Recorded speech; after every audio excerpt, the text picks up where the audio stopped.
আজ দুপুরে রান্না করেছিলাম ডিমের ঝোল আর এদিকে মাছের মাথা দিয়ে মুগ ডাল। আর ছেলে আসার একটু আগে আগে করছি হচ্ছে বেগুনি, কারণ না হলে বেগুনিগুলো একদম ঠান্ডা হয়ে যাবে। আর এদিকে আমার ছেলে ঘরে ঢুকতে ঢুকতে বলছে, কি রান্না করছো, লুচি ভাজছো?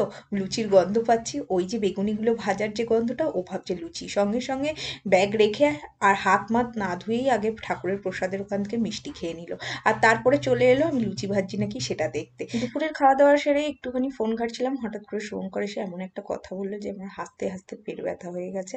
তারপরে ঠাকুরকে যে ফল দিয়েছিলাম সেই ফলের থেকে একটুখানি ফল খেয়ে নিলাম। আর এখন হচ্ছে আমার পুরো নিদ্রার টাইম, 1 ঘন্টা যদি দুপুরবেলা না শুই, নাহলে সন্ধ্যাবেলা প্রচন্ড মাথা যন্ত্রণা করে। আমি ছেলেকে পড়াচ্ছিলাম, তা ও নিয়ে এলো মুড়ি মেখে, আর ছেলে এখানে লিখছে বলে বললো আমাকে খাইয়ে দাও। আর তারপরে আমার হঠাৎ করে যে শরীরের মধ্যে কি হলো, হঠাৎ করে এত শরীর খারাপ লাগছে, আমি শুয়ে পড়েছি। আর মা যখনই শুয়ে পড়ে বাচ্চার পড়াশোনা ওখানেই বন্ধ হয়ে যায়। ও আর পড়লো না, ও বললো মা আমি আজকে আর পড়বো না, আমারও ভালো